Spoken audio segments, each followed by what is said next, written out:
IVF চিকিৎসাটা আমরা আগেই বলেছি 3-4 ভাগে ভাগ করা। যখন আপনার ডিম পাকানো হচ্ছে সেই সময় কিন্তু আপনার রোজ একই টাইমে ইঞ্জেকশন নিতে হচ্ছে, আর 3-4 দিন ছাড়া ছাড়া আলট্রাসাউন্ডের জন্য ক্লিনিকে আসতে হচ্ছে। এই ছাড়া মাঝপথে কিন্তু আপনি যা ইচ্ছে করতে পারেন, অফিস যাওয়া আসা, 2-1 দিনের জন্য কোথাও কলকাতার বাইরে যাওয়া বা দেশের বাইরে যাওয়া, এগুলো সবটাই পারমিটেড। শুধু মাথায় রাখতে হবে যে ওষুধগুলো ঠিক টাইম মতন চালু রাখতে হবে।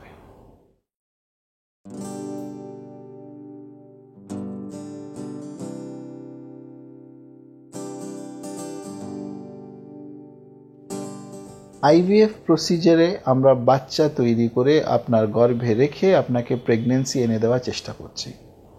আপনারা ভালো মতনই জানেন যে প্রেগন্যান্সি অবস্থায় অনেক কিছুই করা যায় বা করা যায় না।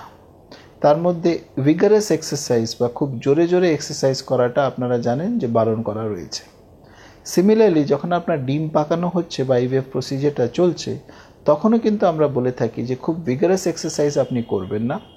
পুকুরে জলে নেমে চান করা বা সমুদ্রে জলে নেমে চান করা বা বাথটাবে নেমে কোমর ডুবিয়ে চান করা বারণ করা থাকে। গরম জলে কোমর ডোবানো বারণ করা থাকে। আপনার এমনিতে নর্মাল এক্সারসাইজ হাঁটা চলা বলুন বা ট্রেডমিলে হাঁটা বলুন বা ফ্রি হ্যান্ড এক্সারসাইজ বা কিছু কিছু যোগা আসন, এগুলো সবটাই করতে পারেন, বরঞ্চ করলে আপনার লাভ হয়।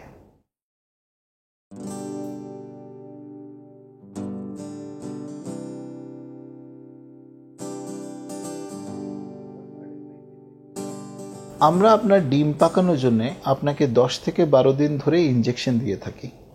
প্রথম 5 দিন এক রকমের ইঞ্জেকশন চলে, আর পরের 5 দিন হয়তো 2 রকমের ইঞ্জেকশন চলে। এই ইঞ্জেকশনগুলোর পারপাসটা হলো একাধিক ডিম তৈরি করা। ডিম তৈরি হলে বা ডিম পাকলে পরে ডিম্বাশয় সাইজে বাড়ে।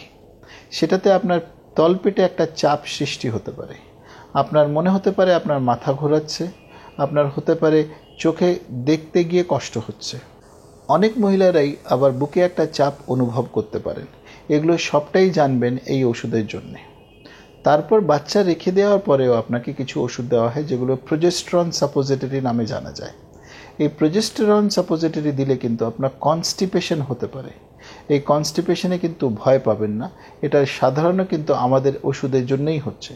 তাছাড়াও এই চাপ ব্যাপারটা যেটা আমরা বললাম, সেটা কিছুদিন আরও বেড়ে থাকতে পারে, এটাতেও ভয় পাবেন না, এটাও আমাদের জন্য হচ্ছে। প্রোজেস্টেরন দিলে একটা টায়ার্ডনেস বা ঘুম ঘুম ব্যাপারও থাকতে পারে।